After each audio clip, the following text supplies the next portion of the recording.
Mari kita basuh hati kita, mari kita basuh otak kita, basuh hati kita, jangan rasa kita ni hebat. Lebih hebat dari orang lain, lebih pandai dari orang lain, lebih, segalanya lebih, jangan. Kerana ini menjadikan sebahagian daripada pintu-pintu iblis, ingat, pintu-pintu setan. Dan juga menggejolak nafsu-nafsu yang ada dalam diri kita. Nafsu di dalam diri, syaitan di luar diri. Syaitan hanya boleh membisik-bisik.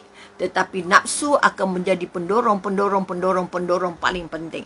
Kalau nafsu tidak dididik, kalau nafsu tidak dapat pertolongan dari Allah, maka nafsu akan telan kita. Sebab itu Nabi pesan ataupun Allah Al-Quran juga pesan apa? Jadikan nafsu kamu itu tonggangan.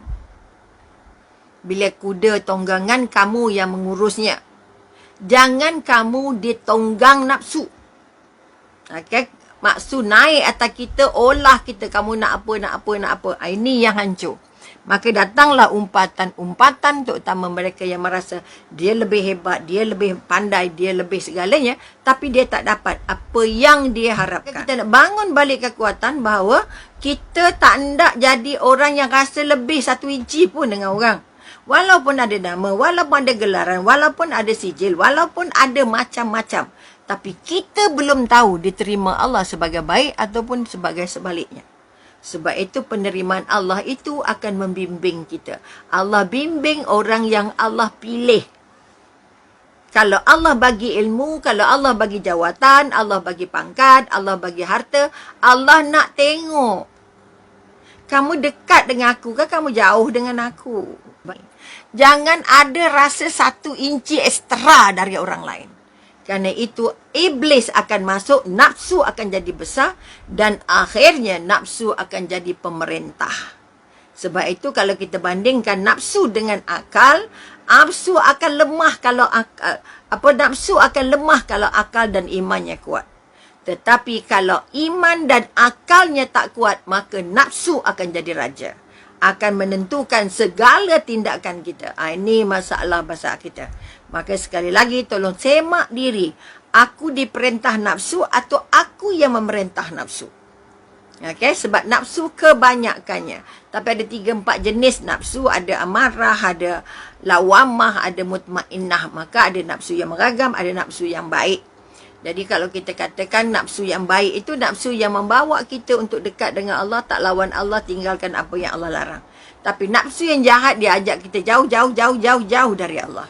Okay, ini kekuatan-kekuatan yang kita nak. Maka kekuatan-kekuatan yang kita nak bina hari ini, jangan sampai kita diperkuda nafsu. Okay, hingga kekuatan otaknya lembik. Kekuatan imannya goyah. Maka mudahlah dijentik-jentik oleh nafsu dan di luar disokong oleh iblis. Mereka bekerjasama. Nafsu yang jahat ini berkongsi bekerjasama. Bergabung tenaga dengan setan-setan kerana setan itu adalah orang gajinya iblis. Maka kekuatan yang kita nak sekarang ini, jangan rasa biar beta. Kita lebih baik, kita lebih pandai, kita lebih layak dapat. Bukan dia yang dapat. Itu bukan rezeki kita. Walaupun kita hebat. Okay? Jadi syukur atas apa yang Allah bagi pada orang lain dan mohon dengan Allah supaya kita tak rasa apa-apa dengan anugerah kerana dia adalah sahabat kita, keluarga kita, saudara kita. Sesungguhnya orang mukmin itu seperti satu bangunan. Cabut satu daripada bata maka runtuhlah bangunan. Maka sekali lagi tolong bangun kekuatan. Jangan disebabkan bangga diri, megah dengan kemampuan diri, akhirnya kita terjebak kepada dosa yang sebesar-besarnya. Mengapa orang terlibat dalam mengumpat? Kerana tidak lain dan tidak bukan kerana adanya hasad dengki. Kedengkian. Dengki tengok orang hebat, dengki untuk orang nak tengok orang senang, dengki tengok orang dapat peminat, dengki, macam-macam dengki. Sebab orang dengki ini nafsunya sudah jadi penonggang. Dianya sudah jadi kuda. Nafsu yang urus dia, bukan dia yang urus nafsu. Maka kemungkinan dia tidak mampu mengurus dirinya kerana nafsunya yang mengurus. Otak dah tak boleh pakai ni. rasa nak buat itu, nak masak ini, nak makan itu, nak ke sana, nak ke sini. Adakah itu kerana kehendak iman dan kehendak hati, atau kehendak akal, diterima akal, mampu akal terima, ataupun dia hanya mengikut dorongan-dorongan nafsu semata-mata. Okey, kalau kita katakan kedengkian, tentunya dihadapkan kepada orang-orang yang selalu dipuji, orang yang selalu mendapat perhatian, orang yang selalu disebut nama-namanya meniti-meniti di bibir-bibir orang lain. Maka dia rasa sangat-sangat tidak selesa. Maka akhirnya dia akan mengumpul, kata orang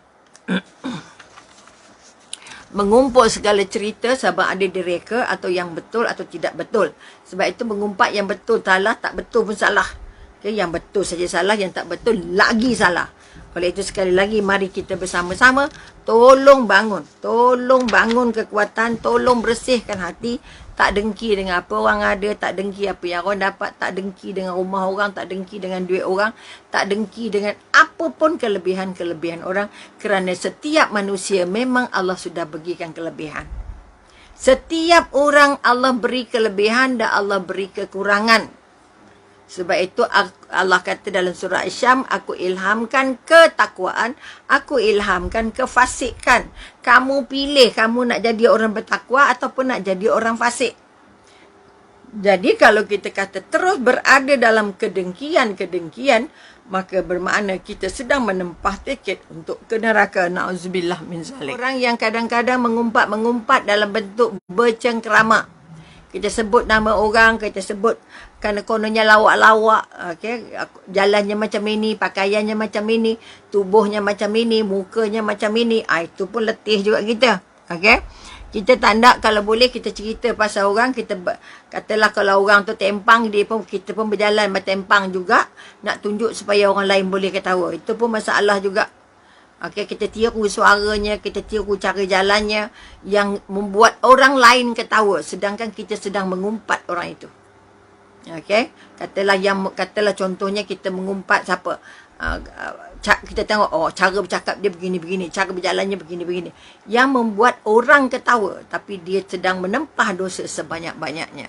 Maknanya dia bergurau senda dengan menggunakan keburukan-keburukan orang lain, kecacatan-kecacatan orang lain. Menganggap hina, menganggap rendah, menganggap lemah terhadap orang yang diumpat. Okey, maka kita kata penghinaan, dia merasa orang tu hina, orang tu tak ada apa-apa, orang tu rendah, orang tu lemah dibandingkan dengan dirinya. Ini pun masalah juga.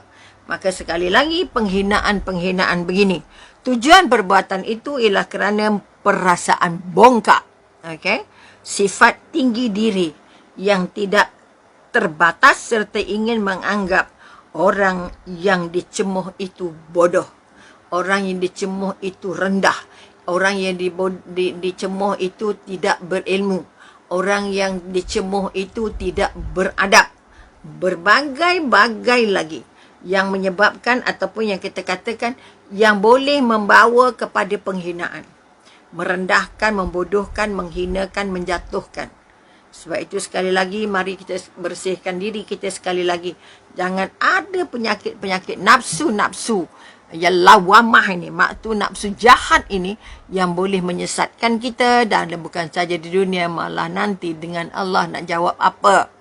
Kita semak-semak semua salah orang, maka dipesan oleh sahabat, okay, tolong semak diri kamu sebelum kamu semak orang lain. Okay? Hisap diri kamu sebelum kamu dihisap. Kalau kita kata ada sahabat juga kata apa, kalau kamu nak mentengok buruk orang, tolong tengok diri kamu dulu. Kalau diri kamu tu dah cantik sangat ke belum? Kalau diri kita belum cantik, tak payahlah nak umpat orang.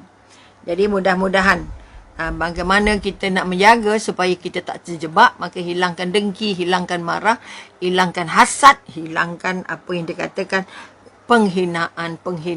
Jangan ada suka sangat nak hina orang. Walaupun orang tu miskin, walaupun orang itu nampak rendah, walaupun orang itu nampak macam-macam kurangnya dari kita, namun entah-entah itulah wali Allah. Itulah wali Allah yang Allah paparkan pada kita.